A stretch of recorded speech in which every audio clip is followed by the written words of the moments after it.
அன்பானவர்களே, அன்பு வணக்கம். மனம் அமைதி பெறுவதற்கு பல வழிகள் இருக்கிறது. மனிதனுக்கு மனமானது ஒரு வரமாகவும் இருக்கிறது, ஒரு சாபமாகவும் இருக்கிறது. உங்கள் மனத்தை நீங்கள் நினைத்தால் அதை வரமாக மாற்றிக்கொள்ளலாம். இல்லை என்றால் உங்கள் மனம் உங்களுக்கு சாபமாக தான் இருக்கும். மனம் மனிதனை மேலே செல்ல விடாமல், தன்னிடம் இருக்கின்ற திறமைகளை, ஆற்றல்களை, ஆளுமைகளை வெளிக்கொண்டு வரவிடாமல்,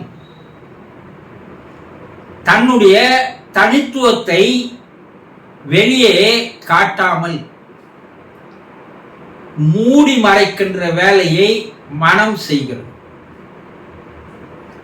உங்ககிட்ட ஒரு தனியான குணம் இருக்கு, ஒரு தனித்தன்மை இருக்கு, தனித்திறமை இருக்கு, தனிமையான ஆளுமை இருக்கு. ஆனா இதையெல்லாம் இறைவன் உங்களுக்கு வைத்து படைத்ததோடு ஒரு பரமபத விளையாட்டு போல மனத்தையும் வைத்து விட்டான். நீ எப்போ உங்களுடைய மனத்தை நீங்கள் அமைதிப்படுத்துகிறீர்களோ அப்போது உங்களிடம் இருக்கின்ற சிறப்பு அம்சங்களானது வெளிவர ஆரம்பிக்கும். மனதை நீங்கள் அமைதி பெற செய்யவில்லை என்றில் மனம் எவ்வளவுக்கு எவ்வளவு அதிகமாக செயல்படுகிறதோ அவ்வளவுக்கு அவ்வளவு உங்களுடைய தனி திறமைகளானது வெளிவராமலேயே போய்விடும். இதையெல்லாம் யோசித்து பார்த்த சித்தர்கள், யோகிகள், முனிவர்கள், ரிஷிகள் தன்னுடைய வாழ்க்கையை அனுபவமாக எடுத்துக்கொண்டு ஒரு ஆராய்ச்சி களமாக தன்னுடைய உடலையும் மனத்தையும் அவர்கள் வைத்துக்கொண்டு மனித நலத்திற்காக பல்வேறு வழிகளை தந்து சென்றார்கள்.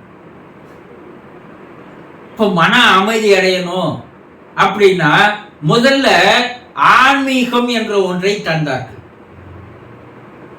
ஆன்மீகம் என்பது உங்களுடைய மனதை அமைதி அடைவு செய்வதற்காக தான், அது தவிர மனதை அதிகமாக செயல்படுத்துவதற்காக அல்ல. அது பல பேருக்கு தெரியறதில்லை, புரியறதில்லை.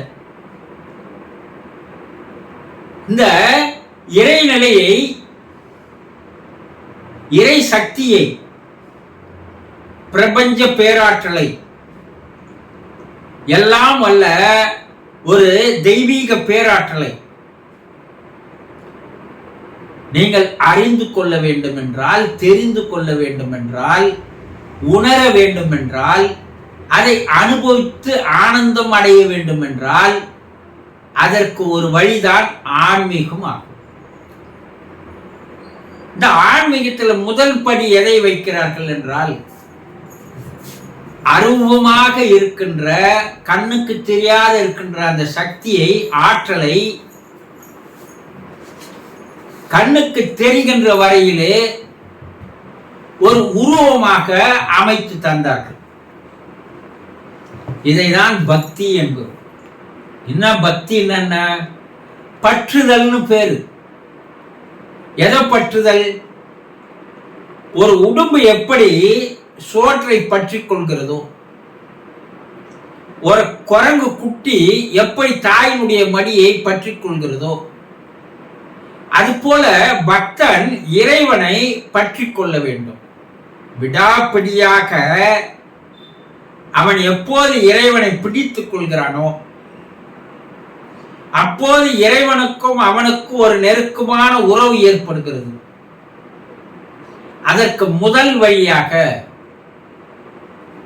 எதை வைக்கிறாங்க? சரியை என்று சொல்லக்கூடிய பக்தி மார்க்கத்தை தருகிறார்.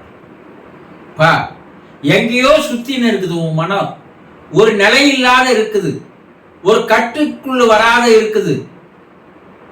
அப்போ எங்கெங்கே ஓடி ஆடி திரிந்து கொண்டிருக்கின்ற அந்த மனதை நீ எப்போ ஒருநிலைப்படுத்துகிறையோ அப்போதுதான் அந்த இறைவனை உன்னால் உணர முடியும். அதற்கு உருவத்தை தந்தார்கள். அந்த உருவத்துல உங்களுடைய மனமானது அந்த உருவத்திலேயே அமர்ந்திருக்கும் போது தானாக மனம் அமைதியடைய ஆரம்பிக்கிறது. இதற்கு பெயர் தான் உருவ வழிபாடுன்னு பேர். சரியிலே கடவுள் சடவடிவாய் நின்றான். நீ ஒரு உருவம் இருக்குது அப்படின்னா, ஒரு கோயில் கருவறையில ஒரு சிலை இருக்குது, ஒரு கடவுள் சிலை இருக்குதுன்னா, அந்த கடவுள் சிலையை நீ போய் பார்க்கும்போது நீ கண்ணை திறந்து அந்த கடவுள் சிலையோடு நீ உன்னை ஐக்கியப்படுத்தி கொள்ள வேண்டும். நீ ஒன்றிணைக்க செய்ய வேண்டும். நீ அந்த சிலையோடு கலந்து விட வேண்டும். அப்பதான் உன் மனம், எங்கேயோ சுத்தி இருக்கிற மனம் அமைதி அடைய ஆரம்பிக்கும். இதை நம்ம சரியா செய்யறோமா? ஆனா கிடையாது. ஏதோ ஒரு சடங்காக கோயிலை சுத்தின்னு வர்றது, சிலையை பார்க்கறது, அவங்க கற்பூர ஆரத்தி காட்டா வணங்கிட்டு வந்துடுறது, முடிஞ்சு போச்சு. நீ உருவ வழிபாடு கடவுளில் வணங்க வேண்டும் என்றால் நீ ஆலயங்களுக்கு செல்வது, உன்னுடைய ஆன்மா லயமாவதற்கு பெயர் தான் ஆலயம்னு பேரு. அங்க போன ஒரு மணி நேரம் 1.5 மணி நேரமாவது நீ இருக்கணும். இறை சிந்தனையிலேயே இருக்கணும். வேற நினைப்புகள் வரக்கூடாது, வேற எண்ணங்கள் வரக்கூடாது, வேற சிந்தனைகள் வரக்கூடாது. அது போல இருக்குதா உங்களுக்கு? 5 நிமிஷத்துல எல்லா வேலையும் முடிச்சுட்டு வந்துடணும். அப்போ உங்கள் மனம் அமைதி பெறவே பெறாது. இந்த ஜென்மத்தில் இல்லை, எத்தனை ஜென்மம் எடுத்தாலும் அமைதி பெறாது. சரி, அடுத்தது என்ன சொல்றாங்கன்னா, இது ஒரு வழி. அடுத்து கிரியை என்று சொல்கிறார்கள், மந்திரங்கள். ஏதாவது கண்ணை மூடிக்கொண்டு ஏதாவது ஒரு மந்திரத்தை நீ உச்சரித்து வர வேண்டும். ஏதாவது ஒரு மந்திரம், உனக்கு பிடிச்ச ஒரு மந்திரம். அந்த மந்திரத்தை நீ காலையில் எழுந்து ஒரு 1/2 மணி நேரமானது கண்ணை மூடிக்கொண்டு அந்த மந்திரத்தோடுவே நீ சேர்ந்து விட வேண்டும். அப்ப மனம் தானாக அமைதி அடையும். சரி, அடுத்தது என்ன சொல்றாங்க? யோகம் என்று சொல்கிறார்கள். யோகம் என்ன? அதற்கு முதல் பெயரு சரியை, கிரியை. அடுத்தது யோகம். 3வது ஒரு வழி சொல்றாங்க. அந்த வழி என்னன்னா, அதற்கு பெயர் தான் தியானம். அந்த தியானத்துல உன்னுடைய வெளியே எங்கேயோ திரிஞ்சுன்னு இருக்கிற மனச வெளியே ஒரு பொருள் மேல, ஒரு உருவத்து மேல வைத்து செய்வதை இப்போது உனக்குள்ளேயே, உன்னுடைய உடம்புக்குள்ளேயே ஒரு இடத்தை பார்த்து அந்த இடத்துல புருவ மத்தியை நோக்கி அங்கு நீ தியானம் செய்து வர வேண்டும். அப்போ மனம் சிறு சிறிதாக அமைதி அடையும். அடுத்தது ஞானம். அந்த மனம் அமைதி அடைந்து விட்டால் நீ ஞானியாக மாறிவிடுகிறாய். சரியிலே கடவுள் சடவடிவாய் நின்றான். கிரியிலே மந்திரத்தால் கிட்டி அருகில் வந்தான்.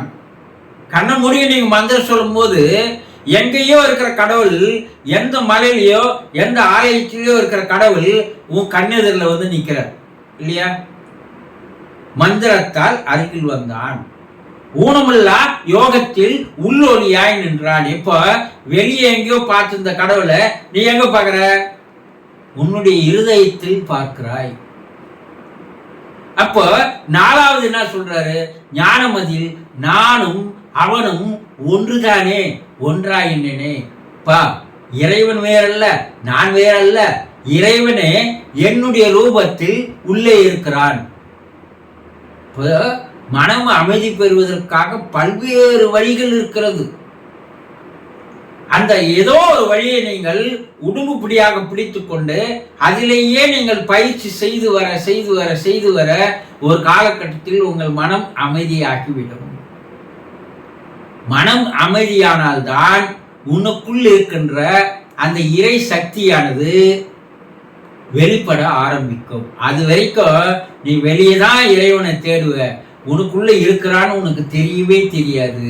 இது எத்தனை ஜென்மத்தாலும் தெரியாது.